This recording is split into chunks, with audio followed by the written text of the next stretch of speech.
Hello guys, Michaela here, welcome back to my channel, welcome back to another speed build. Today we are working on something really special because this house is an entry into a shout challenge by the amazing Sunnysimsie, which I'm pretty sure you know already, but she probably doesn't need an introduction. But if you don't know her, she's an amazing Sims 4 builder. She is also streaming over on Twitch, and she's just an overall amazing human and super talented builder. So if you haven't checked her out yet, which I highly doubt, but if you haven't, I will link her social media down below so you can check her out. So this was actually supposed to be, or it is going to be a micro home. So the challenge was to keep the house at 32 tiles, which was the amount of tiles it came with originally. And I've been loving doing tiny homes lately, mostly because I am very busy with university at the moment and I don't really have a lot of time to build big things, but I still want to build because it's like a form of therapy for me.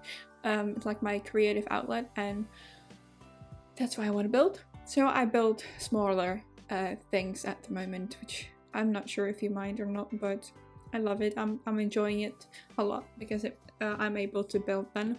So yes, I am working on smaller things. So the house is built on a 20 by 15 in Mount Komorebi, which is the world that came with Snowy Escape.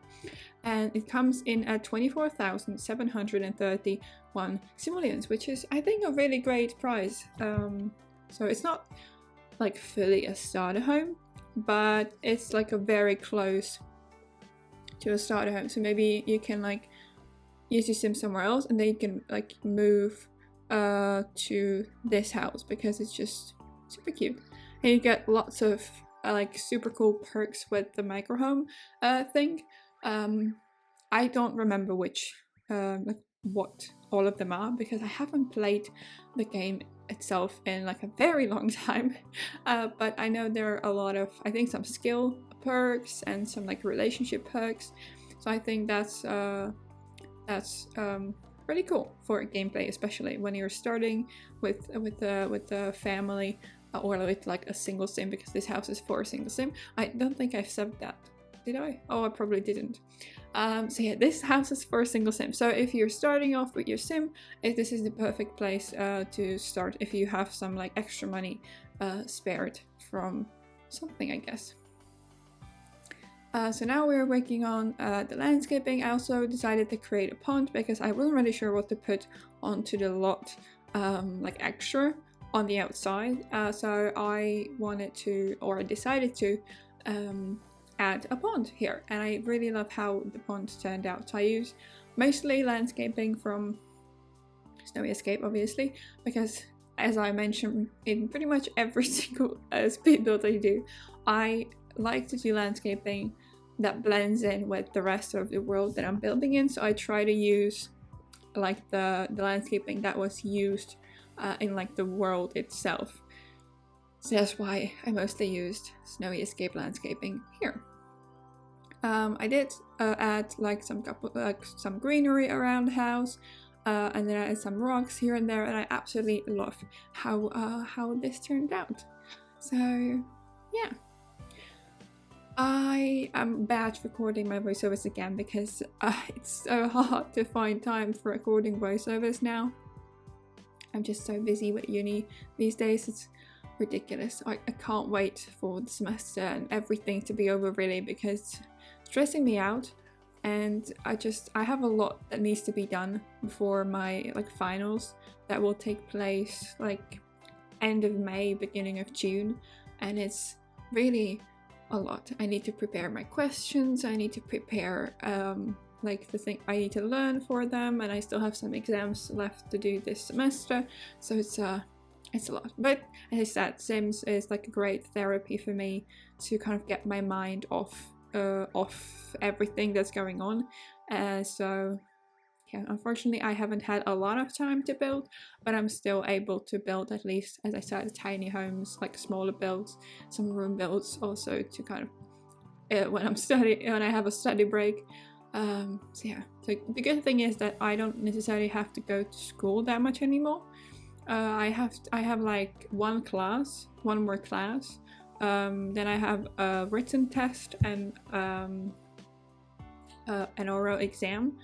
And then I also probably will have to go to school to submit my thesis and also apply for like the finals. So I only have to go there 4 times in the next like month and a half until the exams start. So hopefully it will be all good and I'll have a lot of time to study and prepare for the exams as I want to, because I really want to be finished. So I should be finished like by the end of June, because I have my like finals from like 25th May till like 17th of June, somewhere in that window. And then I have not exams, but I mean, I don't know, is it called exams if you're doing like exams to get into somewhere? So I obviously, because I want to be a teacher, if you don't know that, I'm studying to be a teacher. I need to have a master's degree in here in the Czech Republic. Teachers have to have a master's degree in teaching. So I applied for a master's program that is pretty much similar to what I do now. So it's a double major in geography and English, but with the focus on education. But weirdly enough, I have to do like an entry exam for the English part. So geography is fine, that's without like entry exam, but I do have to do an exam for the English part, which sucks. And it's like the 3rd week in June. So after that, hopefully I'll be all done, all happy and finished, and I will have 3 months of total calm, because I really need a break.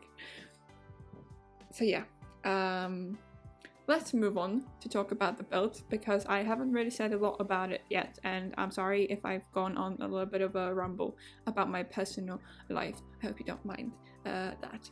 Anyway, so now we're working on the one of the 3 rooms that is in this house, and this is the kitchen dining / entrance area. So it's pretty simple, pretty small, pretty cramped, but I love it because I don't know, there's something about the cramped small spaces that just looks absolutely adorable, and I love it here, especially with like the color scheme that I ended up going with. So now you can see like the dark blue and white pattern from Snowy Escape, but I changed that to more of a pink and purple color scheme, which is just so cute, and I'm obsessed. I forgot about that.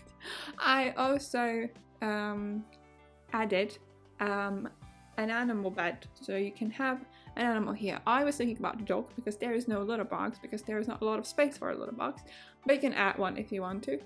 But I added some food bowls, and I also added a bed, like the small animal bed, which is cool. I thought it was nice that maybe the sim that lives here, they like have a little dog that lives with them, so they don't have to be alone, because I don't know, living alone seems a bit depressing, to be honest.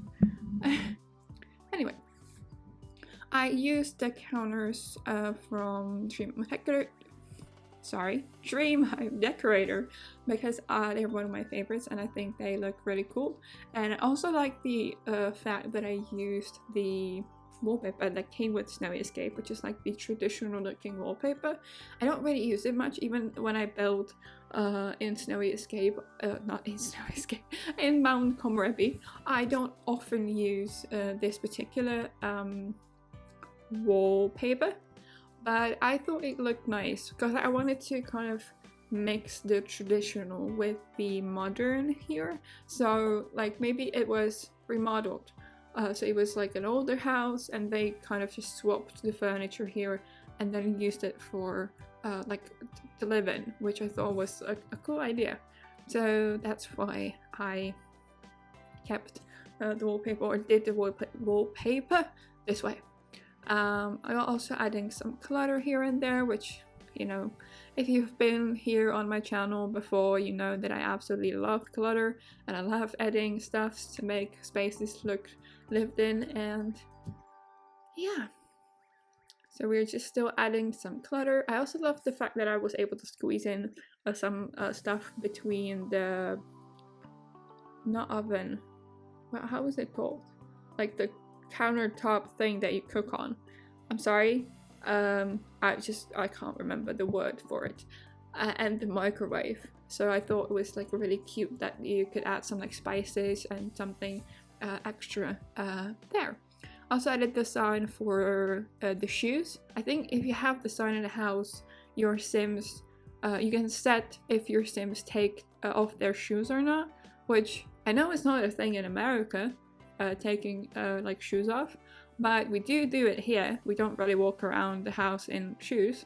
We take off our shoes in the Czech Republic. I think it's similar in most of Europe. I might be wrong, like correct me if I'm wrong, but I think it's a thing in Europe. I think not taking your shoes off is very American. But obviously Sims is an American game, so we like do have shoes in. But you can do it here, so you can use that little thing to like set if you want your Sims to take their shoes off or not, I think. So this is the point where I'm going to change the color scheme because I wanted to use this bed, and that's where I changed the color scheme to like more girly, pastel-y theme, and I absolutely adore how that turned out. I also used this dresser from Tiny Living here, and I also added a couple of books behind it, and I believe a plant, because the TV is like very at the front, so I feel like I added a plant behind it to kind of make a better use of the space. I initially rotated it to the right a little bit because I wanted to put the couch here, but then I decided to put the couch in the corner here where like the entry to the bathroom is, and that's why I decided to turn it the other way around. So this is like the bedroom / living room / office area. So there is like a small table with a computer, and there is also the place for the dog, and then there is like a little tiny bathroom there as well with everything your Sims needs. So that's really cool. I initially had a window in that like bump out over that, but I deleted it when I was creating this space. But then I was like, this feels a little bit too closed off, so then I decided to put one of the smaller windows here, so it like provided natural sunlight into the space, which I thought was really cute, and it made the space look a little bit more open and airy and bright, so I really liked that. I also created like a custom sectional with the sofas from Snowy Escape, and I used these puffs from Snowy Escape to create pillows, which I thought was really nice. It casts a weird shadow a little bit, but I wanted to cover the part where the couches meet because there was like a weird glitching, so that's why I decided to put some of these, but I think it should be fully functional if your Sims sit on it or not. Now we're just adding some like last bits and pieces, so like a garage, and then I'm going to work on the office. I initially wanted to place like the bigger table that came with Snowy Escape, but then I realized I wanted to put a pet here, so I should probably put the dog bed. I know, I'm not sure, but I think even if you don't put the dog bed, they can sleep like anywhere really, but I wanted to like include the bed because I thought it was cute to have. I also placed this basket with like blankets and pillows from Cottage Living, and now we're just cluttering up this table from Tiny Living, which I haven't used in a very long time. It was fun like using it again, and now we're going to move on to the bathroom, I believe. Yes, so this is the last room. It's fairly simple, nothing special, so I'm gonna wrap up this voiceover now. So thank you guys so much for watching. If you want to download this build, you can get it on my gallery. My ID is michaelasimsyt, or you can grab the tray files that are linked in the description box below on my Ko-fi page. And yeah, thank you so much for stopping. If you liked this video, give it a thumbs up, and if you haven't subscribed to my channel yet, please consider doing so you know when I post a new speed build. And yeah, thank you, and I will see you in my next one. Bye!